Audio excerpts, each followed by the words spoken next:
Le pardon? Élan et Capucine étaient les meilleurs amis du monde. Ils passaient leur journée à construire de grandes choses avec les pierres colorées de la forêt. Aujourd'hui, ils construisaient une tour des rêves, haute, délicate, avec toutes les nuances du ciel et de la terre. Capucine avait fini la partie arc-en-ciel.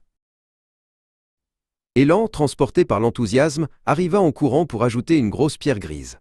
« Regarde, Capucine, ma pierre de courage !» cria-t-il. Crac! La tour des rêves s'effondra en un nuage de poussière et de petits bruits secs. La partie arc-en-ciel de Capucine gisait en pièces. Capucine se tourna. Elle ne cria pas, mais son cœur était lourd. C'était le cœur lourd de la déception et du travail perdu. Elle s'éloigna un peu, loin du désastre.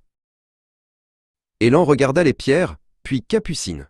Il voulut ramasser les morceaux, mais il comprit qu'on ne peut pas simplement remonter quelque chose qui a été brisé par l'impatience. Alors, Élan se leva doucement et s'enfonça dans les broussailles. Il chercha le plus grand silence dans le jardin. Il chercha une pierre qui n'était pas dans la tour des rêves. Quand il revint, il tenait dans sa main une petite pierre du calme, lisse et d'un bleu profond, comme un ciel nocturne. Il la tendit à Capucine, sans rien dire.